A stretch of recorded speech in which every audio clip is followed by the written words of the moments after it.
All right. Good evening, Corona Days Professional Development Group. It's me, Danette Edwards, and I'm honored this evening. I'm here with Shelley Simpson. She is an attorney and an educator. And this evening, she's going to talk with us about pivoting towards entrepreneurship. So let me tell you a little about this presentation. So Shelley says sometimes we pivot on purpose, and sometimes life just happens and you're facing a new direction. She's going to talk to us about understanding a few simple concepts, understanding a few simple concepts and how they will empower you to pivot with purpose and move in the direction of your dreams. We're going to learn how to set ourselves up for success and learn a few simple strategies for moving forward with purpose. A little about Shelley. Shelley Simpson is a network marketing professional in the health and wellness space. Trained as a teacher, she went back to graduate school after having children and became an attorney. Over the course of several careers in law, higher education, politics, and policy, she became an expert on how to pivot effectively and with purpose. After moving to New York City from Washington, D.C., she held two mayoral appointments before pivoting into life as an entrepreneur. Her mission is to use her experience to make it easier for people to start, change, or blend careers. I'm going to turn it over to Shelley, but first I want to ask you a question, Shelley. Okay. So, you've had a couple of careers, I heard there. Yeah. Just want to say, okay, teacher, higher education professor, attorney, some mayoral appointments. That's like admin, like chief of staffy type stuff, that kind of stuff, policy work. Yes, I was at the Department of Finance. All right, okay. And now you are an entrepreneur. So Yes. this is like 6 or 7, I count Well, there. I'm 42 years old. Don't I? Hey, well, I mean, and I always tell people I've had multiple lives. I'm 47, and there are quite a few in my future. All right, so I'm gonna turn it over to you, Shelley, Thank and you. I just can't wait for this. All right. So what I decided to do, I don't have a PowerPoint. This is a conversation and an invitation to more conversation. I thought I would talk about me, because who doesn't like to talk about themselves, and kind of pivot into how my career's changed, some of my experiences, how I ended up in the network marketing space, what needs to be done if you're going to go in that direction, what do you look for to go in that direction, and kind of see where it leads. And I did make notes, otherwise I could go on, I could get lost in the stories. But I want to leave you with some ideas about what's available, what opportunities are out there, what do you need to make decisions about the direction to go in. And if I can leave you with anything, it's that whatever you're doing is okay if it's serving you, if it's filling you up. If it isn't, then you can do what you want. There is this misconception that if we're in it, we picked something, we have to stay there. And sometimes we have to stay there for a little bit and have a plan. But it's really important to not tell yourself that you have limitations, because if that's what you tell yourself, that's what will happen. And I've been there. So let me share a little bit, because when it comes to the categories of people, and we're all different and we're all similar at the same time, I'm going to go over those. I'll go over options that I found, and then also discuss the profession that I'm in kind of a general way. And most of it applies to pretty much everything in business. I've done a lot, as you've heard. Sometimes the list is exhausting just to hear it. And those are just the chunks in between. I've done everything from waitressing to bartending to short order cook, the usual jobs that we have to get through life along the way. And I'll talk a little bit about some of those as well, the traditional jobs and the entrepreneurial ones. I've done full-time, I've done part-time, I've worked two at a time. I started off as a teacher. That was my original training. I was a wife and mom. And so while my kids were little, I stayed home with them and then went looking for teaching jobs. And I did teach for a little bit. And then there were no jobs. And I was very fortunate that I could go to law school. It wasn't easy. Even undergrad wasn't easy. I had to work while I went to school. And in fact, I had to make a decision to either buy books or go to class. And so I went to class and I learned to take really, really good notes because I read the books in the library and I had to get by that way. So law school was to me a privilege. And I feel very grateful that I got to go. My father was not too pleased about lawyers, so I had to deal with that as well. But it was a great education. I was the first member in my family to go to college, and the first, obviously, to go to graduate school. And I really learned the difference between, and I think this is an important lesson for many of us, to learn the difference between being broke and being poor. I've been broke more than once. I don't like it and I don't plan on it again. But being poor is different. It's the mindset. It was the mindset that my father had, that he wasn't ever going to make anything, that he had his own business, but it never made any money. He didn't feel worthy of making money. He didn't think he could get money. It was a very difficult thing. And to me, it's different. Believing in yourself, believing that you can be successful is the number one tool to success. Because if you don't see it, you can't have it. And so I think that was an important lesson. And it's a catalyst. I think for me, being broke was the catalyst for being in business. It was always the push, you get pushed along until you get pulled forward.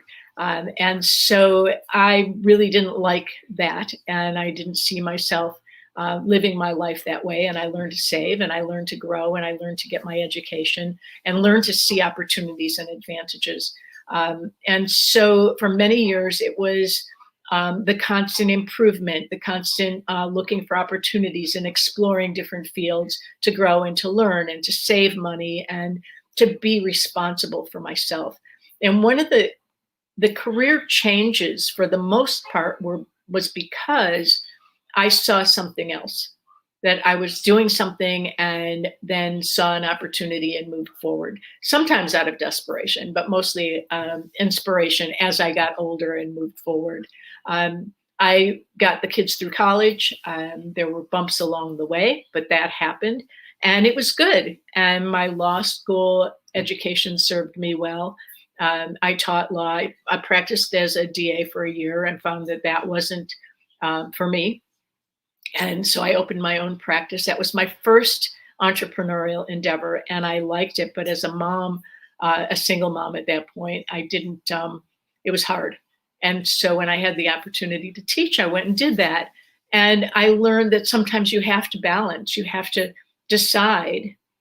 But I took something that would serve me and I enjoyed it. And it did give me a little bit of flexibility to be available for the kids. And I was successful at it and very lucky. And then I went into politics because I could. The kids went away to college and I had an opportunity to work on some campaigns and as a volunteer. And that took me to DC, where I worked for Congress. I worked for the AARP as a policy lobbyist, and then I worked for a member of Congress in Florida. And all of it, I worked on presidential campaigns, but all of it was because I was open to new ideas. And I saw an opportunity to do something different and to learn. And everything built on everything else. The skills that we pick up, even in any job, there was a point at which I was doing two jobs. I was teaching at the law school and I was curious about becoming a baker. I wanted to explore professional commercial baking. And so I asked if I could come in after work and learn how to do that. And they said, no, you have to be an employee. That's the law. When it's food service, you have to be paid. And I said, fine, then you can pay me. and they said yes. And I worked hard as anyone else. And I treated it like a job. And that's another thing. No matter what it is that we do, we be the best at it.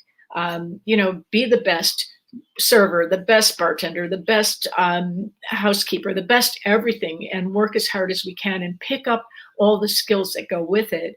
And that gives you the training that you need to do the next thing. The interesting thing about working in the bakehouse was that it was the first time that I experienced real sexual harassment.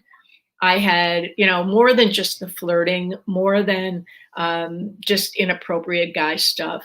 I was really being touched inappropriately by one of my coworkers. And I went to the boss, and the boss said, I need him more than I need you. Fortunately for me, I didn't need that job, but it taught me something. Number one, about myself, that I had to be strong enough to deal with that kind of behavior.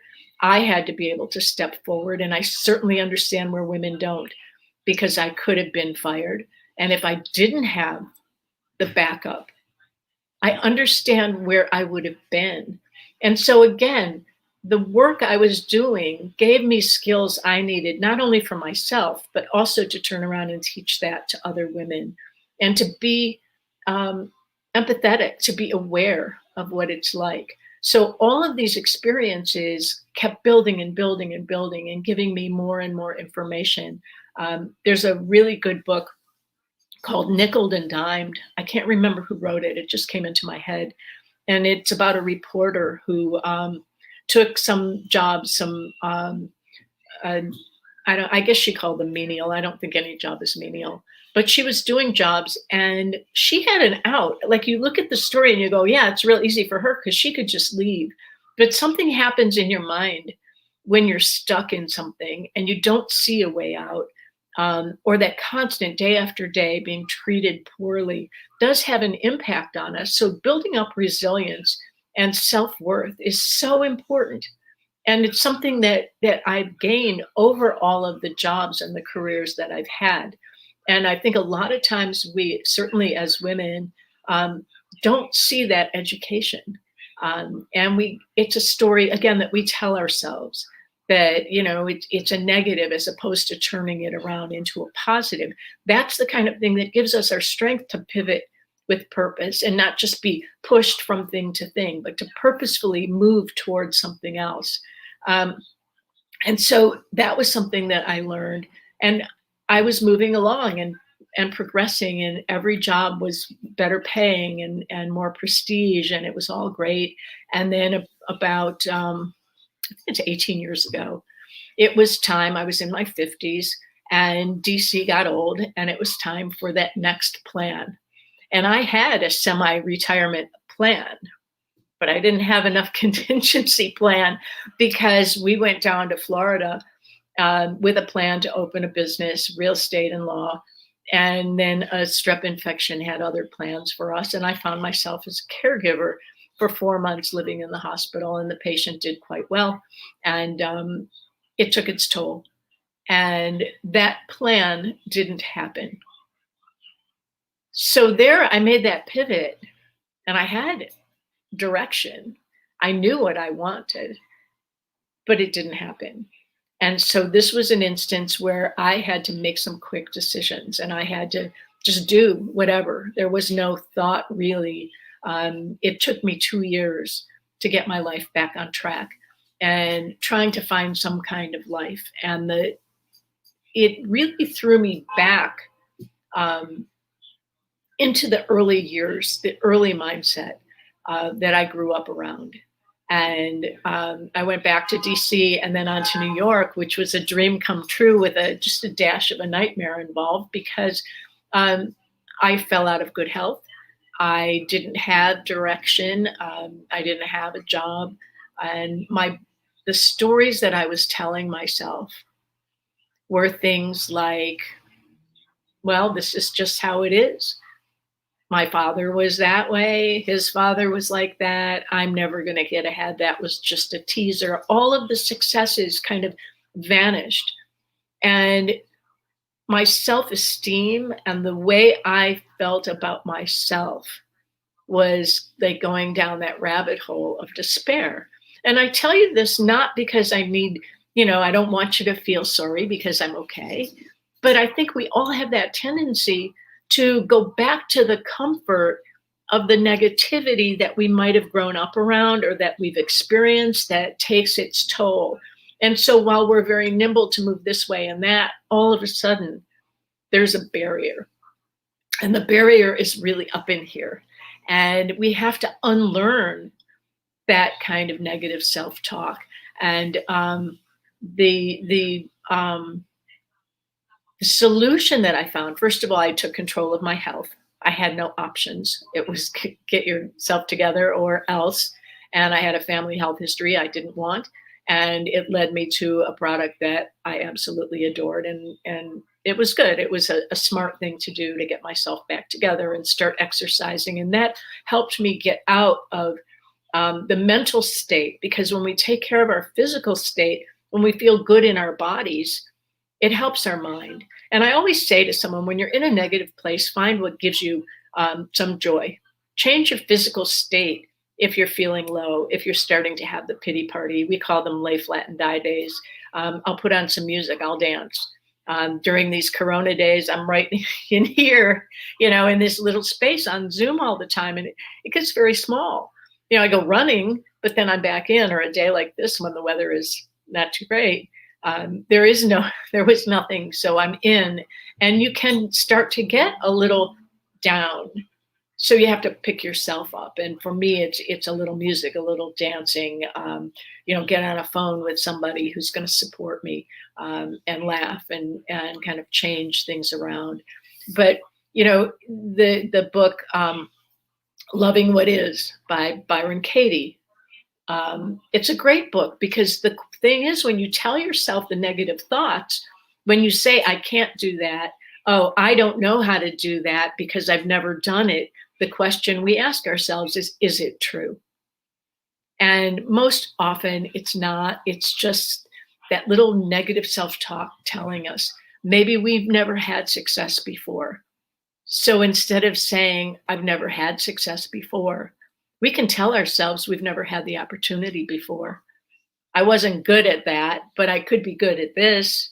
And I think that really is a key to being able to find your purpose, but also to move towards it, to move forward in direction with an idea that you can, instead of a feeling that you can't. And so I recommend that book. It's a short book, and it's chock full of good stuff.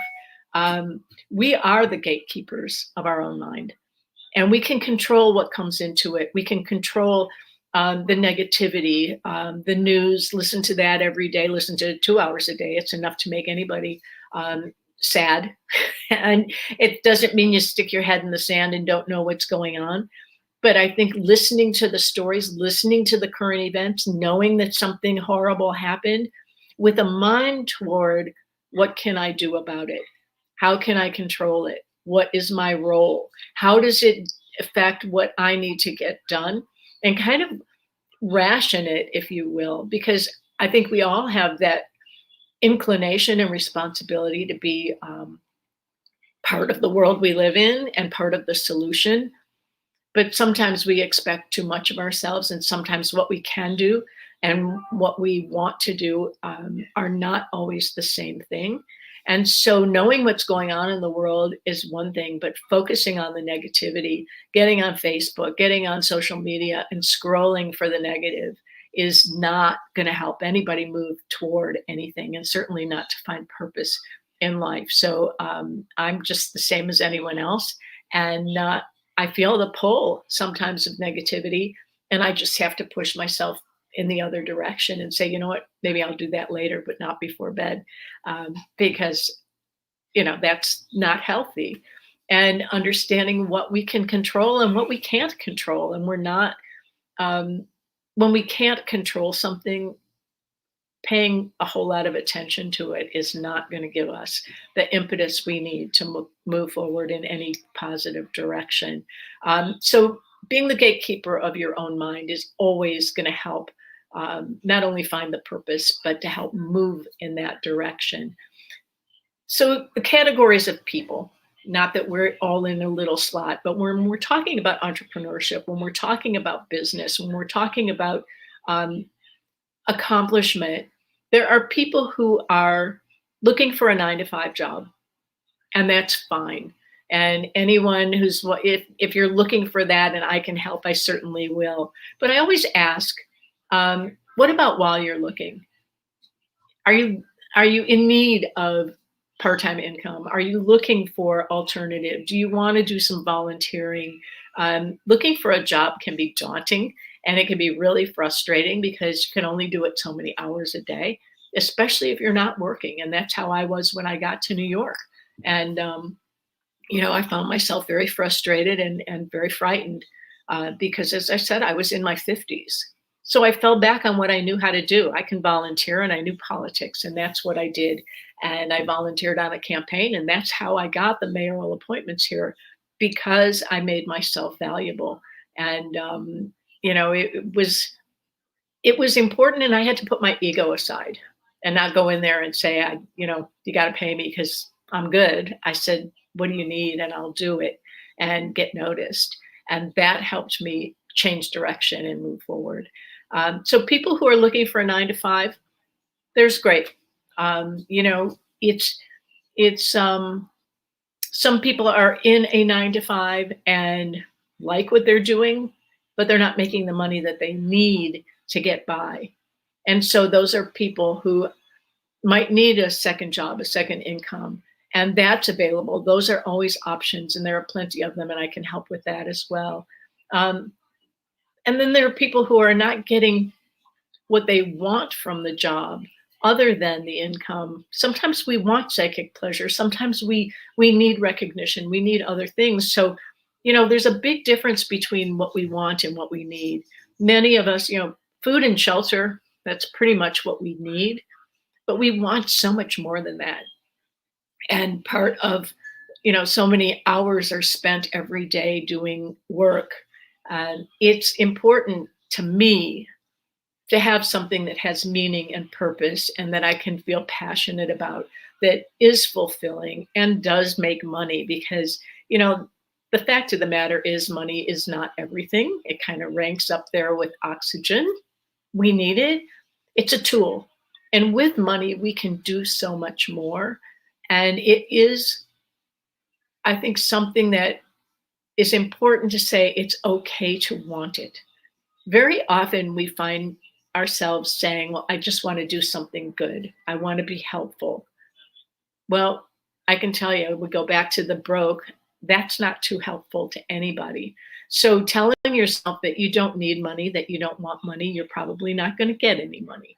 But if you tell yourself that it's okay to ask for it, and it's okay, volunteering is great, and it does help when you can't do anything else. When you need something, it will help move you in a direction. But at some point, it is okay to say, I expect to get paid for my services because you have value. And that's important when you're looking for work, when you're looking to make a change, to keep that in mind. There are people who are in 9 to 5 jobs that want out. And that was me. I worked so hard to get the appointment and then found out that it really wasn't for me at all. It wasn't a job that had a whole lot of meaning. My boss wasn't especially nice. It was difficult to do something that I didn't feel was worthwhile, and to get paid to do something that really wasn't serving anyone and not serving me wasn't the way I was used to living my life. And I found out that I was looking for something more, that I didn't want to end up subject to fate like what happened before, that all of a sudden I found myself unable to fill out my plan, or to be subject to someone else's poor decision. And I got very lucky because the product that I was using to get my health under control was also attached to a business.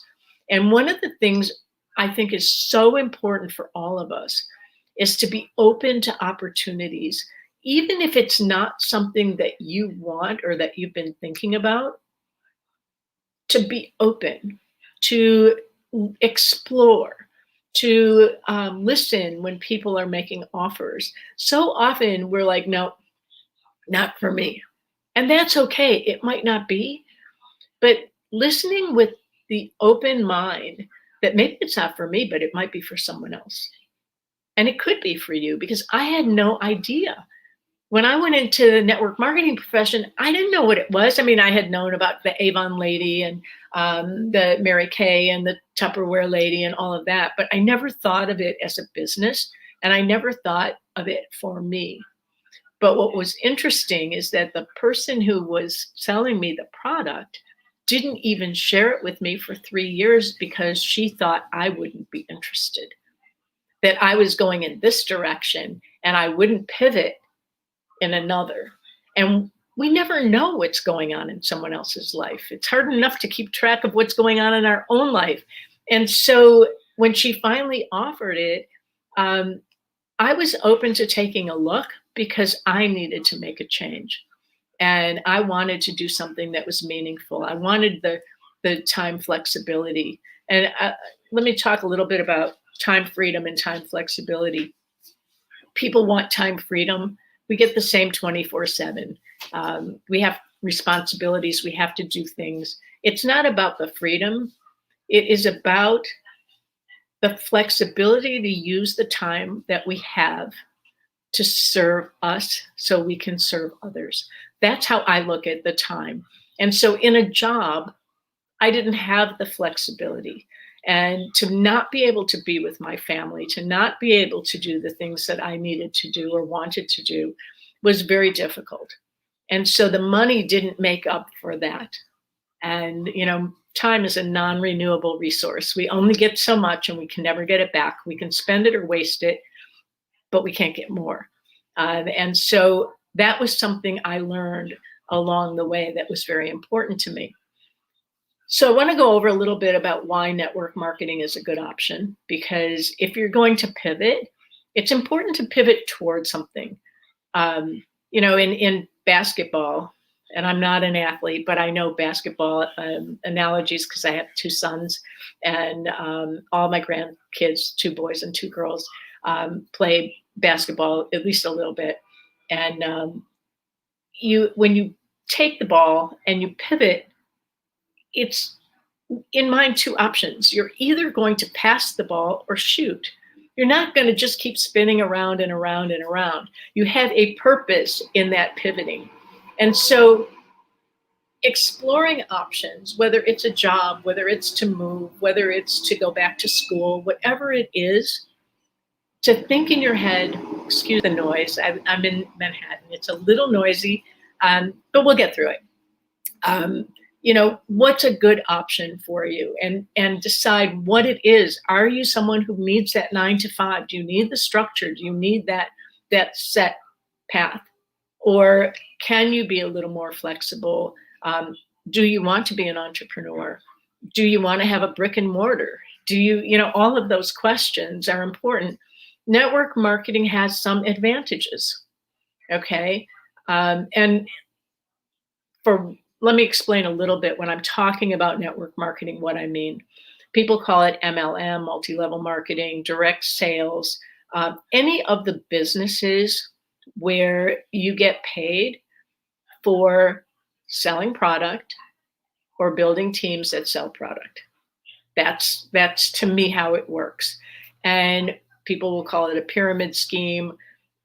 Like the name sounds, it's a scheme. If there's no end product, if you're not moving a product to someone to benefit them, if it's just people being moved around and money being moved around, that is against the law.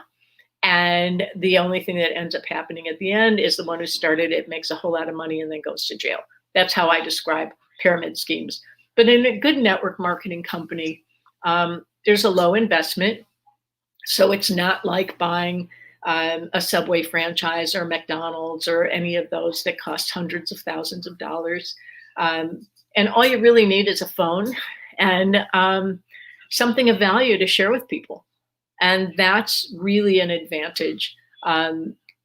low inventory, no territories, small quotas. The business model is usually comprehensible. It's usually something you can see in a graph or a chart.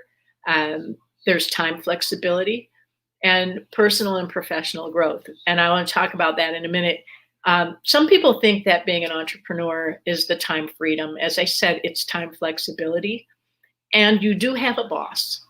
I mean, the advantage, they say, you don't have a boss, you're not a boss. Well, you have a boss, it's you. And when you are the boss, then you have to be the best employee because you want to set an example for people to follow. And so it's not something that you take lightly. If someone says, oh, you got to do this, it's so easy, go in the other direction. That's a big pivot. Go away from them because it's simple, but it's not easy. And it does take skills. And I'll go over some of that in a little bit. But it's the personal and professional growth that you get in a good network marketing company or just being in business is interesting to me because when I started, they told me, well, this is an opportunity for personal and professional growth wrapped in a business. And I, being, so smart, said, oh, really? I'm 59 years old. I'm a fully formed human being. I don't need that. Just tell me what to do and I'll go do it. I was so wrong. And that was 14 years ago.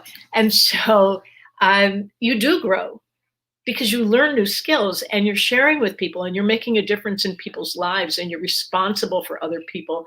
And you can learn a lot of skills with a very low investment doing the work.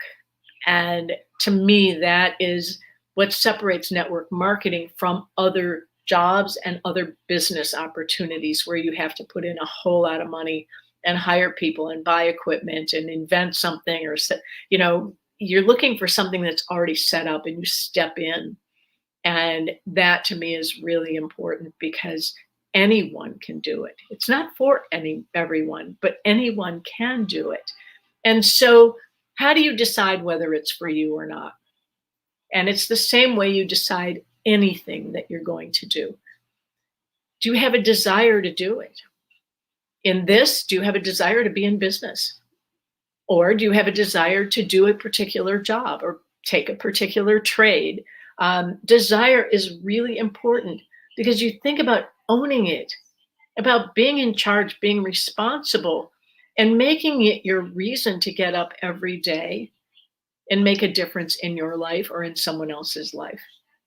That's a major decision no matter what it is that you're doing, but particularly in network marketing. A willingness to do the work, to do the activity. It's like anything else. If you're opening up a store or a salon or whatever, are you willing to get up every day and go do the work? In network marketing, it's talking with people, it's sharing, it's talking, it's selling. Don't let anybody tell you it's not selling.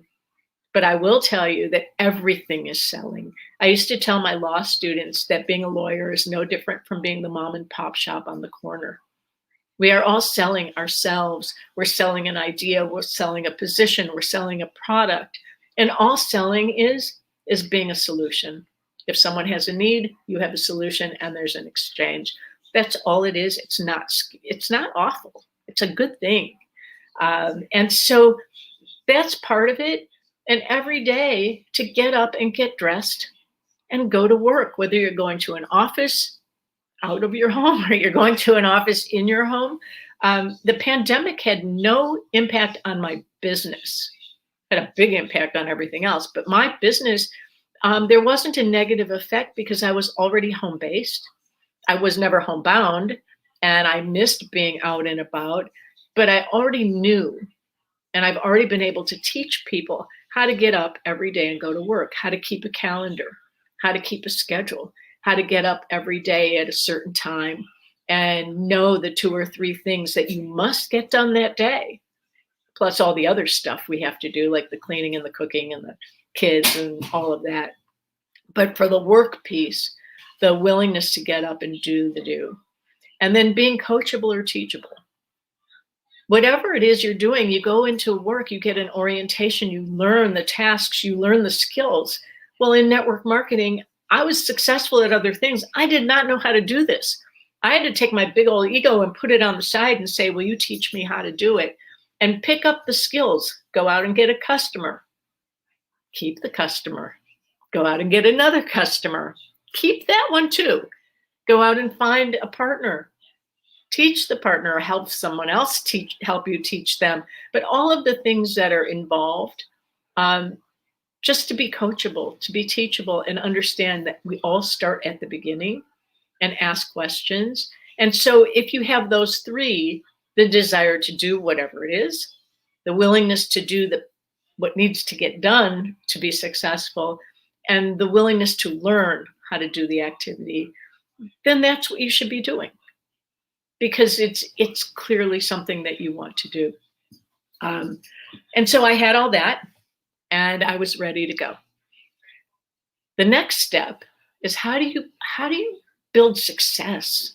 Once you've made that decision and you've gone into business, you've become an entrepreneur, you've taken the job, or whatever it is that you've decided to do, you've made the turn, and now you've decided you're going to take the shot. You're not passing it off. You're going to take the shot. There are 5 beliefs, and they're all important, but they don't all come at the beginning. They come slowly over time. So I'm going to stick with what I know. In a business such as mine, to believe in the product, to believe in what you're selling, to believe in what you're doing is so important. You don't have to necessarily have been using it or doing it for a long time, but it has to make sense to you. It's not, you can't sell something or encourage someone else to do something you wouldn't do yourself. Like, for example, I don't wear makeup. No way I should be in the makeup business. It's just not something that would make sense. But there are other things that I could do. Years ago, I tried selling insurance. Oh my God, it was horrible. I didn't like it. I didn't enjoy I loved studying for the test. That was okay. But the product, I didn't like the company I was with. I didn't like the product. And so I really wasn't very good. And I left after a year. If you're looking at a product or a service, is there success behind it? What are the things that will help you believe in it, is whether it's been successful. A product such as mine, there's a lot of science behind it. Look for endorsements, you can find negative on anything these days, just Google it. But if you have a belief, then you're going to be willing to share, because that's really important, or you're just going to come off as a big phony, and nobody likes that, and you're not going to feel good about yourself. The company you're going with, if it's a job or if it's a network marketing company, how long have they been around? What's the culture like? Who are the people involved? Typically, someone is bringing you in, but you can still ask the questions. And again, it's not about going to Google and finding the negative story. It's about the practical questions. How long have they been around? Where are they located? What kind of experience do they have? In network marketing, you don't have to be in on the ground floor. You don't want to be. You want that stability. You want the track record of success. If you're going with a startup, you're not going to have that, but who are the people involved? What do they stand for? What's their track record? And so you're building your beliefs that are going to keep you going. The compensation plan. How are you going to get paid? What's required of you? Are promotions available? Are they permanent? Do you have to start over every month and rebuild? Are there quotas involved? What are the expenses? Do you have to maintain inventory? One of the things for me is that I was not getting into a situation where I had to buy a whole lot of something and sell it. I've got about no room in my apartment, and I had about no money to spend, because it took me a long time to dig out of the debt from that health crisis we were dealing with. And so who gets paid when you work? If you work, you get paid. And so it's kind of, asking those practical questions to help you believe in what you are doing, because it's so important for us when we're moving towards something to believe not only that we can get there, but that we're on the right path. And if it's not right, we can always change, but it's good to explore on the way. If someone cannot, in network marketing in particular, they cannot tell you that you will for sure make a certain amount or how much they make. It's very regulated. But when you're going into something else, you can ask what's the potential, or even in network marketing, what's the potential? What are other people making? They have to give you averages, and you're entitled to ask, because if you believe that you can get somewhere over time, you'll get there. And for so many people that, again, back to the mindset, oh, I'll never do that. And I'll bet you someone out there, you're out there and you're saying, I could never do what she's doing. I could never do a presentation like this. I could never get up in front of a class. Let me tell you, I did not open my mouth until I was a senior in high school. I was a stutterer. I was very shy. I was very uncomfortable, but I had a requirement that I had to do a public speaking, and I hated it. I did it and then shut up. That was it. College, I barely opened my mouth. Law school, I went. It took me, I hesitated because I didn't want to have to speak. But my options were none. You either do it or you don't. But having kids taught me to speak up because I had someone else that I had to go to parent-teacher conferences. I used to be nervous to do that. But over time, success builds on success.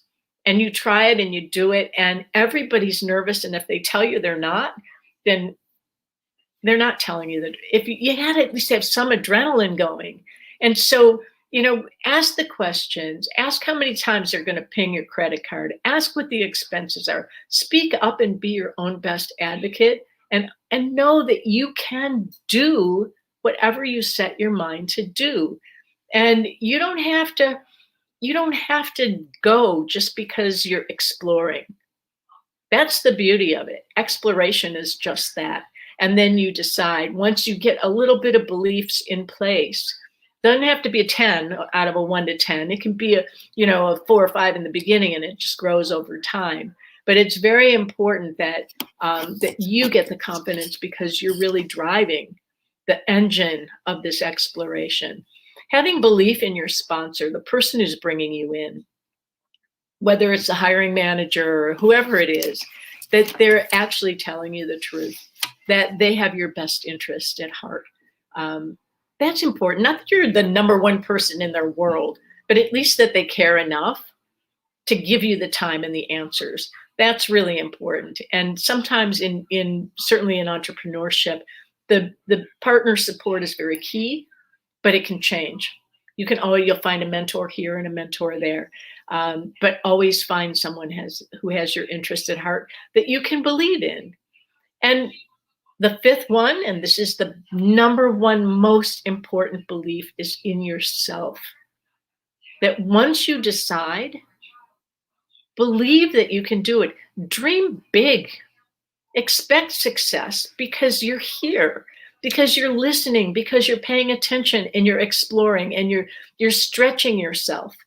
And we all do. And over a lifetime, we stretch and stretch. Remember, there was a thing, my kids had this Stretch Armstrong doll, and you'd stretch it out, and it's just, that's what we can do, because we're nimble and we're elastic in our thinking, and we can be flexible and open. And so entrepreneurship, being in business for yourself, is not for everyone, but everyone can do it if they set their mind to it. I wish I knew about it long before I did, because it's always important. I will have to say about my profession, there's no other where it doesn't matter who you are, it doesn't matter how old you are, it doesn't matter how you look, it doesn't matter where you came from, it doesn't matter your education, the skills you learn along the way. They're very basic skills. The biggest skill is caring about the person that you're talking to and offering them a solution that they need or want, and providing it. And you can learn to do that as long as you have those 3 requirements of the belief and the willingness to do the activity, and the desire to learn and be coachable and teachable. And we know from this pandemic that everything is uncertain. No one expected this. And so we all need a backup plan. We all need to be able to find our purpose and our passion. And maybe we have to do other things along the way. But my company grew exponentially because people understood the need to have a contingency plan.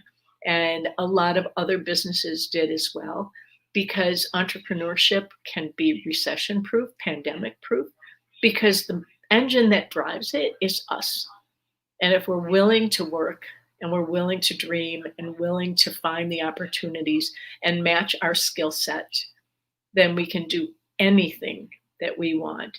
And I now would like to open it to questions, comments. I've seen some comments coming through. I hope this was helpful. We all have a story to share. And I think that's really the key, is to share and talk to each other and have conversations and be supportive, whatever direction you decide to go in. So thank you. I love it. Thank you, Shelley. Guys, I know you have comments, you've been dropping comments. If you have any questions, go ahead and drop some questions for Shelley. I'm going to go ahead. Let's see. I know. It's like, these are very important. Yes. It's so funny. The changes that have occurred with me in the last 7 years. I'm 47 now. And one of them is definitely these glasses. Mine change all the time. You know, it's so funny because I have glasses I wear for running because I need the ones that go to the sun, and they have to be lightweight. And I don't like them too big. And then I have my fashion glasses in here because the reflection off of them from my lights is distracting, and I can't read my notes with them, but I look cute. But so these are my go-to Zoom, and who would have ever thought we'd be doing this stuff on cameras, right? Yeah. Thank you, Shelley. I love your journey, right? Just because it has so many twists and turns, right? And the twists and turns, the not having the supportive family initially with your dad, you know, it definitely resonates with some things, or even if it wasn't, sometimes people just not understanding and believing that their way or what they know is best comes out as not being supportive, right? Even though they don't realize that that's not what it is. So then I love the way you change your mindset, right? But then because you're human, found yourself in another situation years later where you begin to fall back into that mindset place of what you knew, right? Yes, that kind of scarcity, fear mindset, right? But you knew enough after you got up out of that and worked on that mindset again, right? And that changed your life. I love that because we often, here comes Stormy, she may jump up here. We say all the time, the journey is never just a straight line, right? And so, you know, you go through all of this and you get to a point and you think, I have arrived, right? And I think many people may have felt that pre-pandemic. They had arrived, right? And then whoosh, right? And they say, wait a minute, I'm 35. Wait a minute, I'm 47. Wait a minute, I'm 52. I can't recover, right? But you can. And your story is definitely that. You can recover, you know? And I'll tell you, what's interesting is that for some people, and if I could help anyone understand this, you get knocked down and knocked down and knocked down, and you keep getting up and you keep getting up and you keep getting stronger because you tell yourself, for whatever reason, I guess I was blessed with this stubbornness, but if you tell yourself that you've been knocked down enough, I'm done, you'll be done. And I think we need to help each other up. We need to hold each other with our stories. And there's so many other little chapters as I talk. And that's why I use the notes, because I could go on with this happened and then that happened and this happened. Because you live long enough, you do get knocked down a lot. Mhm, You yes. also get lifted up a lot. But we Yes. never think Yes. lift ups. We only think about the The knockdown. knockdowns. Yeah. Yeah. Yeah. So I love the story. I love the story. Um, and I'm also, though I don't do multi-level marketing, I believe in it. I believe that it is, it could be a way for someone Mhm. to really change the trajectory of their lives. It could be a nice side hustle. It could be a nice main hustle. It could be, and the other thing I'll say, I love the clarification of what was it? It's not that it is freedom, so to speak, but flexibility, Right. right? People get, and the beauty of network marketing is that it doesn't, that buy-in is small, but it doesn't mean it doesn't have value. You still have to put in the work. So, $52, but you have to work to make, people say, oh, you can make, 6, 7, 8-figure incomes. Well, it takes a while. You got to do some work. Yeah. And the Yeah. nice thing is, if you get a job, the 6, 7, 8-figure income is not even in the picture. No, it's not an equation at all. And Yeah. for some people, that's okay. Mhm. And for other people, the job isn't even available. And that's why I always say, if you want to, let me help you find your job. But in the meantime, how about making a few bucks, because we have to pay the rent. We have to get by. And sometimes it can turn into something that becomes the plan A. Yes. And we've had that. We've seen that. Well, we have Kim Falks who came and spoke, who used Mm-hmm. to, at It's one point amazing. was the marketing person for Under Armour at Yeah, one point, yeah. and for a lot of other brands. Was it Giant Eagle, Hanes? Have really successful careers and just say, this is not for me. I don't want to do this, right? Yeah. And found something that worked for her. We also have another person in the group who is actually a friend of mine. She was a teacher, science teacher, STEM educator, Black woman, and was working 2 jobs to have a decent income as Mhm. as an educator. You know how that is. You're Sure. teaching in elementary, middle school, and was doing like Kaplan, one of the tutoring services. I did that. Yeah, I like killing herself with 2 jobs. And shoot, I met her in 2014. She had already been doing. She does Arbonne. Another good company, yeah. She was doing Arbonne. She still does it. I mean, but the way I have seen her life change, I didn't know her when she was teaching. Yeah. But she was very deliberate in the choices that she made and how she spent her money, where she lived, and what she wanted to save, and what she wanted to do, and what she wanted to dedicate to the business. And she used to live here in DC in a very small little apartment. Petra, if you're watching, in a small little tiny 2-bedroom apartment. And now she's living the life she loves in Miami and South Florida. And you know how in Florida you have all those lakes in your backyard, and she's I'm like, wait a minute, Auburn, right? It gets a bad rap, but I'll tell you, being a lawyer who was in politics and now network marketing, there is not a negative comment I haven't had, because someone's always going to throw stones at something they don't know. And, people can pick on anything. I just figure whatever you move to, be the best you can be at it. Yes. If you don't like it, if it's not serving you, find something else, because we're entitled. I'm not a big entitlement person, but we are entitled to find joy. Yeah. And I was asked what gives you joy, and I couldn't come up with an answer. And I have a fabulous family, but I was so miserable and so you just lost. can't see it. Couldn't see it. Yeah. And so that's my wish for people, is that they have that. And it is there for everyone if you choose to have it. Yes. So I love it. And then I heard in your story in the very beginning about being in a situation with the sexual harassment. And I can imagine the world then. I mean, the world's not so great now. I mean, we have the Me Too movement, but we still have, industries and sectors and people. I mean, look what's going on with your own governor, my old governor, right now. No.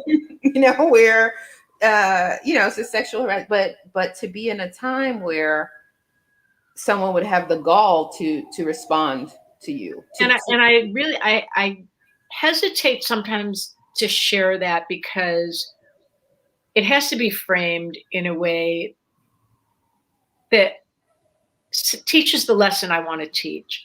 I am mindful that there are people, women in positions, they cannot leave. They cannot complain.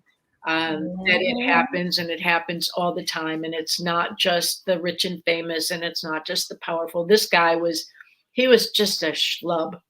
Like he was like, I don't know what he thought. And he was considerably younger and quite obnoxious.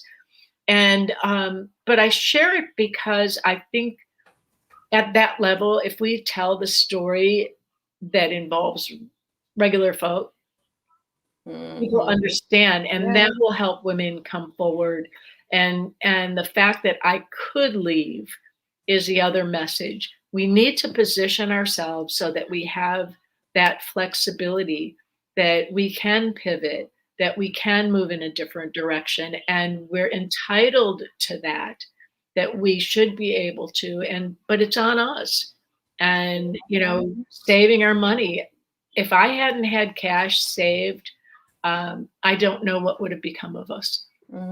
We did what we were supposed to. We had our 401k, and we had our retirement plan. We had real estate because I did make good money and saved it. But you get, 2008, we needed liquidity. And to move 3 times chasing health insurance, I needed cash. And so I was very fortunate. And so if I can help anyone be in that position, to be able to, as difficult as it was, I had at least the means to move to get there.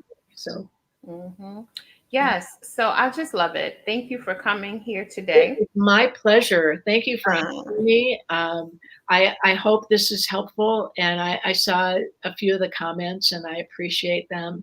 And I'm always here. People have my information. Please reach out if you have questions. I'm going to answer them. I'm not here to push or pull or do anything other than to help make. I always like to say my journey should be a shortcut for somebody else. Oh, I love that. I'm going to quote that. My journey. You can have that. I'll give that to you. Yeah, I've been quoting you. So in our group, as the presenters speak, I like to write things down. I like words. I like, the stuff that hits me. And so I've quoted you a couple of times in the group thus far. Let's see, dream big, expect success. So that actually I just said is going to be one of my affirmations that I post next week. Oh, good. And I'll tell you, the people you work with are so lucky because you're just such a delight and like sunshine. Everybody won't say that. When we met, it was like you are a leader, a true entrepreneur, and a leader. I wish I had you when I was coming up. So. Oh, thank you.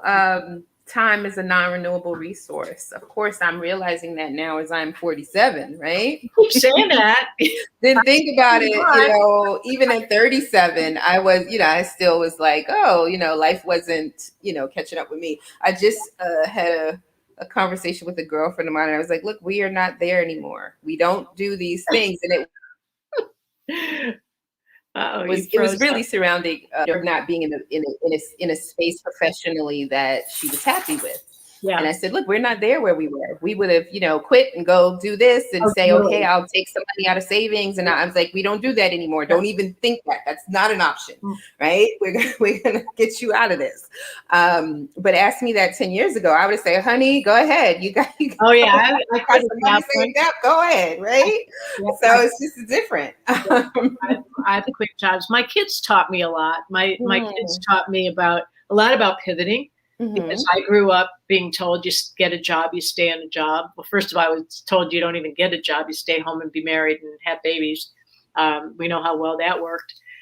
But they said, Mom, corporations aren't loyal. We have to go where we can get jobs and they expect us to move on. So I learned from them. And my one son, called me. Talk about getting older. My oldest son called me this week. It was his birthday, and he was so upset he got his AARP card. Oh. I said, that's okay. I'll be traveling soon. We'll go use our discounts. All right, together. Yeah. Yeah. So, okay, we're not leaving yet. So I have my question. So, Okay. all right. So my questions, I have three. So Corona Days Professional Development Group, we're here because of the pandemic. This is my response to the pandemic to help unemployed and underemployed people, particularly people from marginalized groups, in that marginalized and BIPOC. And why I say marginalized and BIPOC is because someone can be marginalized and not BIPOC, right? So, and our members determine if they're marginalized. It's not the definition that immediately pops into most people's heads, right? So a white male can be marginalized. Oh, sure. For whatever. And he can tell us if he'd like what that is. So my question to you, Shelley, is if you have ever been marginalized, could you share with us an experience, or for what reason were you marginalized? Being a woman growing up in the 60s and 70s, I came out when I was 28. And there were people, there was some cruelty out there, and there was some funny stories. I had been married and had my kids, and then lo and behold, I realized what wasn't working. And on the job, you find yourself to be very protective, and people use that. It's a power trip for some people. And I'll tell you, I had someone come in. I had signed my insurance forms, and had my partner at the time, who's now my wife, as the beneficiary. And this person came in. She was the sister of one of the trustees, and she put the paper down on my desk, and she said, "There has to be a mistake here." And I said, "What do you mean?" And she said, "Well, that person you have is the beneficiary." And you want to just crawl away, just crawl away, because her intention was to make me feel marginalized. Yeah. And I did, in a sense, but I also didn't have a whole lot of options. It was either let her do that or not. Yeah. And so those kinds of things, I think, are impactful. But again, you get stronger. Yep. As a child, my parents were interesting. They bought a house. I'm from Detroit. Okay. And they bought a house at the closest inner suburb. And they couldn't afford it, but they had better schools, and they wanted me to have a good education. I would have been better off on the other side of the track, because I would have fit in. But I didn't fit in because I didn't have the means. All these other kids, and I'm in the hand-me-downs with the know-nothing. And so I felt different. And I think that informs how we behave. I just rebelled and became this, whatever this is, instead of being pushed down. And I made bad decisions as a result. I think, doing the shoulds, like you should get married, you should. I'm glad I had my children. I love my children. But today that doesn't happen as much in all places. It happens somewhat. So I hope that answers the question. No, and it answers the question, and it also demonstrates the essence of why I asked the question, right? So I asked the question definitely not for a woe is me. I could turn on the news and get a woe is me. I don't listen to the news at all, actually. But we ask the question so that anyone, even if they're not in the same situation, or being marginalized for the reason that you're being marginalized for, that you had been marginalized for, right? But that they can see that someone who has had experience being marginalized, right? In spite of that, still you've had all these careers, right? And I left out the most important one of mom, right? That was a career, right? Exactly. That was a career, right? Ongoing. You never retire from that one. Yeah, But you know okay. what else, Jeanette? Mm-hmm. It doesn't matter at what level of success, Mm-hmm. because I had already been through law school. I was already in a position of power, and still that dynamic happens Yeah. because of where I came from, Yes. perhaps. Mm-hmm. Being a woman, Mm-hmm. jobs I didn't apply for because Mm-hmm. I didn't think they were going to be for me. We pick our professions based on what category we're in. So I think that, and it becomes a responsibility for those of us who have gotten through it to share it, so everybody knows that it's not them. It's not Yeah. about them. It's about the the person who's doing it, who's acting on us. Yeah, this is true. And it is about the person. And I always say that someone who either they have, small minded, or someone who fears something that they see in you, Mhm. right? Uh, those are the people who marginalize us, people with these small, or they see it in us. They see something great in us, but they're not going to highlight that greatness or something that they don't see in themselves that they envy in Right, the person they marginalize. right. But the whatever they're going to marginalize you for, they take that and they harp on that and they put you in a corner for that thing, largely because there's something else that you have, some power, some light, some greatness that they're trying to Mhm. do. Because we all have it. We all have the light, and then there are the people who Yes. just wanna tamp it down because they don't Mhm. see their own light. Yes. That and I think the more we have these conversations, the more people see the commonality, that Mhm. you can't just look at someone and say, "They have it all," Yes. because nobody has it all. Mhm. We Yeah. all have something going Yeah. on, Yes. and Mhm. it's just being able to own it and say, "You know what? It's not about me. It's about them." It's about them. And Yeah. Yeah. no one's gonna define me. We don't fit in a category. Mhm. No.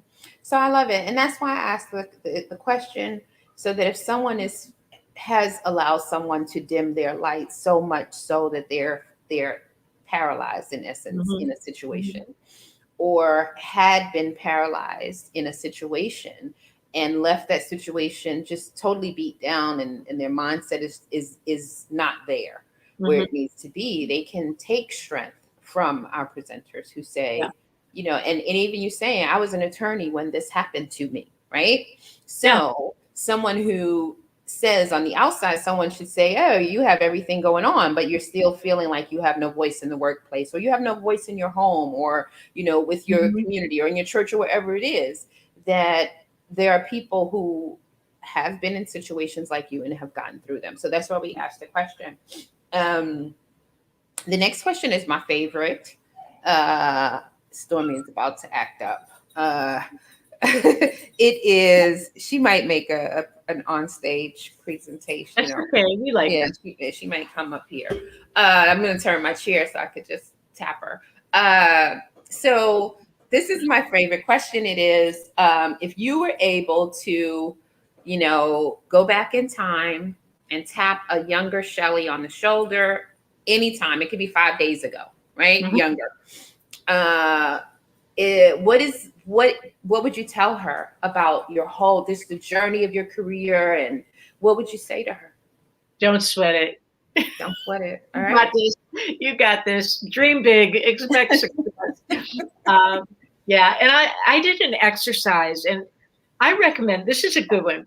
Um, First of all, the Byron Katie book, is a really good book, Oh, and let I me tell talk you, about the it's nickel and dime book. it's it's Byron Katie, and it is by she wrote it, and it's called Loving What Is. A Oh, great, loving what is. Okay. yeah. But I did an exercise. Mhm. I put my phone on, the camera on, the video, and I just talked, and I told my life story from as far back as I could remember, on Mm. and on and on. All these things kept coming up. And it Mm. was, I mean, it was long, and I don't even know what I did with it. But it was suggested to me as a way of tapping into all of our stories because they go back as far as we do. And they Yes. go back as far as the day when I got bitten by a dog when I was 4. And it Mm. wasn't the dog bite that was horrible. It was my mother's reaction The that was horrible. reaction. Hmm. It Yep. was the day I hit a lady I was riding my bike and I hit her on the back of the leg and how she turned on me and yelled at me. Those Hmm. kind of stories that we grow up with and we just Yeah. push them because they don't seem important. And No, then we but they're turn around and there and they're eating at we're us. and we're like, we've been yelled at our whole life. Hmm. No wonder we yell at ourselves. We Yes. learn it. And so I think that was an exercise that I enjoyed, and it helped me get comfortable again with this kind of talking. Yes, I need notes so I Hmm. don't ramble, but I want people to understand we got this. Yeah, that's right. We got this. We can do this. Yeah. And we have survived every challenge we've ever had Hmm. because we're still here. Yeah. Yes. I love So, it. I love it. And the other book you mentioned, and I'm gonna get this one too. Loving What Is. Nickel and Dime. Someone just told me to read that book. They remembered reading it in a yeah, sociology class. so good. So good because it shows what circumstance does to you.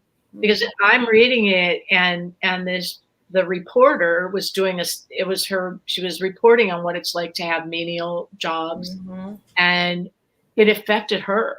She Yeah. couldn't get out of the mindset. And I've had that happen where, I took a job. I worked at Barnes and Noble in Florida, one of the worst jobs I've ever had in my life. And I love books, but Mm-hmm. it's a job. And I did Yeah. double shifts. I did shelving in the morning and then sales in the afternoon. And I did it because Mm-hmm. after this time, and I had to get us out of Florida and make some money. And Mm-hmm. um, the manager was so awful. I mean, Yeah. he was just difficult. And so I had to put up with that. And we weren't allowed to sit down. And, my neighbors used to come in shopping Mm-hmm. and like they Mm. didn't know me Yeah. because now I was just a clerk. I wasn't, Yeah. the fancy neighbor. I was just the clerk. And so it gets on you. Mm-hmm. And you can't clean it off from the Yeah. outside. You got to get in your head and say, you know what, I'm going to get through this. Mm. Um, and again, I had been successful in my careers, Mm-hmm. but life happens to us, or you Yeah. find yourself unemployed Mm-hmm. Yes. through no fault of your own. This pandemic threw how many thousands of people off their game, and it's that belief in self that we can do this and get through it. So yeah, those books are important, and just the exercise of talking yourself through, I think, is fun. I'm sure that talking exercise was very cathartic. Just I didn't want to do actually, it. I didn't want to do it. yeah, getting those stories out of your head and your heart, Yeah. right? Because they've been there so long. And then you say, oh, Like, that happened, and my dad yeah. said this, and my mom said that, and then my ex-husband said this, and Mm-hmm. you go through your whole life. And I Yeah. do want to do it, which another thing I've learned with me, and it's not everybody, but when I don't want to do something, Mm-hmm. I have to step back and say, why do I not want to do it? Like, what is it about that thing that I don't want to do? Is it Mm-hmm. dangerous? Is it scary? If it's scary, and then I've got to run at it. I have to go do it because it's telling me something.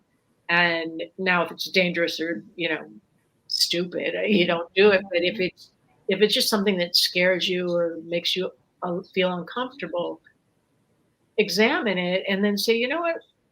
No one's going to see it. Yeah. It's Yeah. okay. Go ahead and try it. Yeah.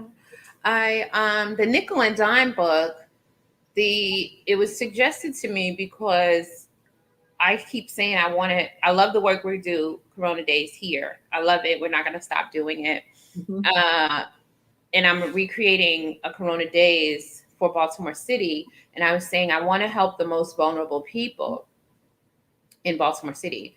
However, I know I can't. The most vulnerable people here would be homeless people, people who have maybe never been employed and they're 50 years old or 40 Mhm. years old, or people who are, coming out formerly incarcerated.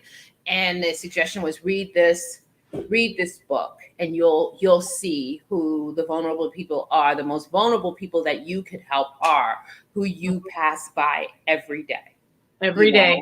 every That, day, and you're not realizing that those are yeah, the people. And so yeah, I actually have it in queue. I'm actually going to make sure I press yeah. submit. It's I have good. it And on you know what you Amazon. think. You know what you think when you read it, because it was really eye-opening in terms of the psyche of Mm, people who truly believe that they're stuck, that there mm. are no options. Yeah, that's Um, definitely who I want to help. yeah, Yeah. and you can help them by, I think there's two things. First of all, some people are not stuck. You're only stuck if you think you're stuck. Yeah, and they're in their minds. But even if, let's say that's the job, this is your skill set and this is what you can do, and it's not, it's paying you the wage. It's just giving you enough to get by. And you can still do something else to fill yourself, that you can raise yourself up, like with the volunteering, or um, just understanding your value, Yeah. having a community of people Mhm. who tell you you're okay. Yeah. Because society says if you do this, you have no value. Yes. Yeah. You're cleaning my house, you're cleaning my hotel room, you're sweeping my streets, you're doing Mhm. those things, and you have no value. And then when they go away, it's like, well, wait a minute, this is all a Yeah. mess. Yeah. Where's that person who did that for Mhm. me?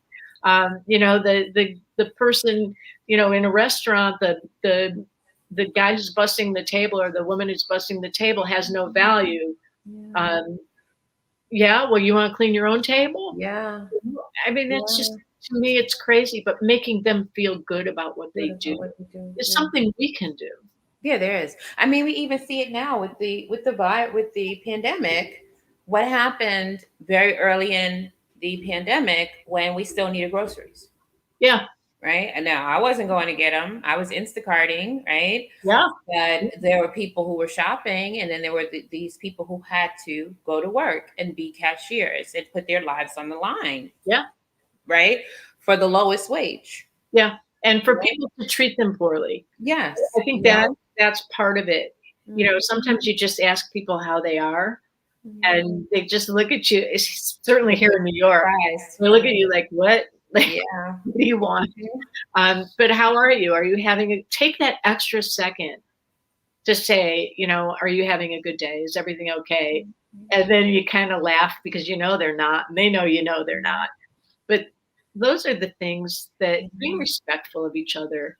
And Mhm. back to your point about who's being marginalized, I think understanding how we make people feel, and Mhm. that's why for me to have the opportunity to share little snippets, and if nothing else, to make somebody smile, Yeah. um, that's Mhm. important, and That we is can all very do important. that. You don't need to have a degree to do that. You don't have to have anything to do that. Uh, oh wait, what is he saying? Nickel and Dime looks like a banned book at some point, so now I have to read it. People Yes, a lot of truth and uncomfortable conversations in those banned books. Um, That's funny. so okay, I'm loving this conversation. You can come back if you like to, Shelley. This is my last question. Okay. Okay, so considering everything that you shared Mhm. and then our chat now, if we had one takeaway, what would you want that to be? And it could be something you said already. Um, I think we're born dreamers. I think that life smacks the dream out of us. um, It tells us that we can't. Every day is, you should do this, you can't do that. Um, the takeaway would be, believe in yourself wherever you are along the continuum, and to know that somebody, at least you got two of us, we care, yeah, this is true. and I care. and and we can lift each other up. Yeah. It doesn't matter, and it doesn't matter where you are or who you are or what you look like. age, none of it matters if you Mhm. come with an open heart and an open mind and ask someone to help and to share. And to me, it's a it's a privilege to be able to share my story and laugh at it sometimes. Because it makes a difference. What's the It point of does. struggling if it doesn't matter in the long run to someone else? And Mm. I will share, and again, not because of the I want a pity party, but this was a lot of work to Mhm. get this. It was kind of like you move along, but hitting bottom for me was way bottom, Mhm. and I'm just grateful that I had the support to pull out of it. I'm grateful that I had opportunity, but I'm mindful. And I think people should believe in yourself. If there's ever a should, Mhm. just as I said before, we've survived every challenge we've faced so far. And if I can do it, anybody can do it. Mhm. We're all the same. We have Yes. the same physiology, the same everything deep down inside. It's all the mindset. Mhm. I love it. I love it. Love it. Love it. All right. I'll come Corona back. days. You want me back? Let me know when and tell me Oh, what you yeah. want to Whenever hear you're ready to come, you come talk about whatever you want. Hmm. about. Okay. I love it. All right, Corona Days Professional Development Group. There you have it. Thank you, Shelley, again. Thank you. And what do I just leave the studio? Oh, I'm going to say goodnight to them. So, guys, thank you for coming out. If you found value in this presentation, remember to share it.